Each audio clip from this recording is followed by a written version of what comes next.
I'm starting to hate this camera. So like I said, I use the heavy rounds, which they recommend, some people recommend for this gun. Heavy rounds are great if you're shooting someone 20 feet away. And if you really like hurting people. I mean, the point in airsoft, I always figured the point was just tactic as opposed to going to all out hurt people.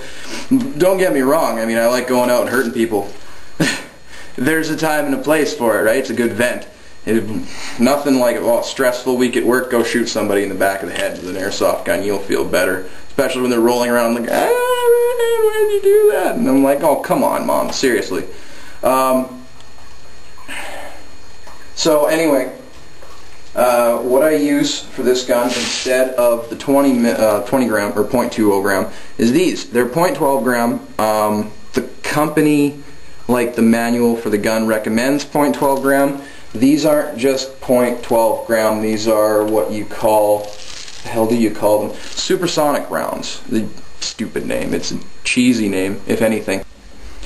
So they call them supersonic rounds because supposedly they're something to do with velocity. They're supposed to increase the muzzle velocity of your gun. Basically, is what they're said to do. Learn to speak English. So I've shot them with the rifle very much. I've gone through this entire thing 4 or 5 times just shooting the gun, and I've reloaded my clip with these about 10-15 times or so, and you know, I don't find any difference as far as hit. Like, it hits easily as hard as the heavier bead, easily, if not harder. The heavier bead, I find, bounces off the pop cans when I shoot them. I've noticed. Even on fully auto, it shoots harder. The gun actually shoots harder on fully automatic because the setting allows the motor to run faster. I don't know. Anyway, yeah, even on fully automatic, I've noticed that these rounds hit just as hard as the heavier rounds do. The difference is the gun shoots a lot more accurately with these. Like, I can shoot further distances more effectively, as it doesn't fall as fast, but it's still coming out of the gun with as much force. That's my personal experience. Maybe I'm ridiculous, but I mean, I'm judging this based on what I know from bullets in guns. So it seems to hit with the same lethality or the same force, the same impact, but with a lighter round. So I would assume then that the supersonic mumbo jumbo was somewhat correct.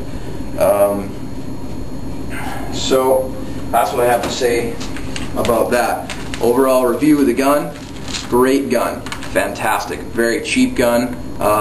Not the biggest top of the line, but as far as what you can get in Canada, which is where I am, I'm afraid. As far as what you can get here, this is one of the best. And I say this not because it is the best in every way, or not even because it contends with the best in any way, but because it is so good for such a small amount of money. Honestly, the thing that I like the most about this gun personally, aside from the realism, is the fit. For my body type, my body size, my build, everything, this gun is perfect. It's the perfect size.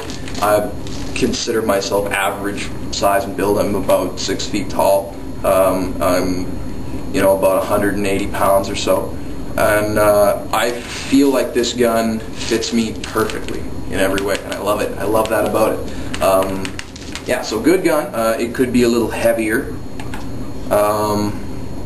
I would like it if it was, like I said, if there was more metal parts. This gun and the red dot sight, from personal experience with tactical red dot sights, like, you know, $1,500 red dots, this is a piece of crap. It's really terrible. You can't really adjust it. It doesn't guarantee any accuracy in any way. And on the rifle itself, you really can't see past the actual sights too well. So I don't even bother using it. I put it on this gun as a joke.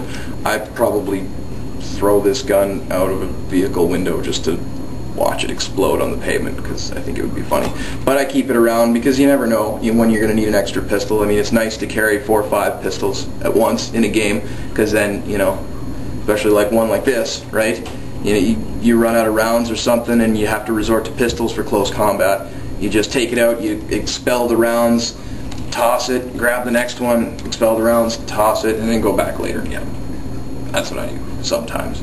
Unless it's like my good gun. I don't throw the rifle on the ground, come get it later. You know what I mean? So yeah, overall review of the kit, great gun, great rifle. Handgun, it was cheap. Put it that way. Yeah, all in all, my personal opinion, if you have one of these guns, if you have this rifle, try the supersonic rounds. I think you'd be surprised. Even some of the most critical airsoft guys I know will substitute a lighter supersonic round for a heavier regular round. And I find this gun to fire very well in the supersonic rounds. My only gripe about this gun, about the firing of the gun, would be that when the clip runs low, like when you start to run out of rounds, it likes to jam unless you keep continuously winding the clip rotator, the clip refill thing, whatever the hell you call it, thumb switch. You have to stay on that to keep it from jamming. But if you do, it's a good gun. So, yeah, like I said, I'm bored and I'm sick of this camera, so that's it for me. And if you're looking to get into airsoft and you really want a good gun and you don't want to go out and spend $300 on one, I would put this in the ring with a $200 gun of the equivalent type and velocity and everything like that. I would. It's a good gun. I would not knock it. So if you're going out to get an airsoft gun for your first time, or even if you've just got a couple of handguns, you want to try something a little bigger, go out and get this. The Panther Arms Carbine M4 Field Duty Kit comes with this and the handgun. And yeah, so that's that. Thanks for watching, if you did, if you care. I hope my perspective helps someone in some way. Alright, thanks.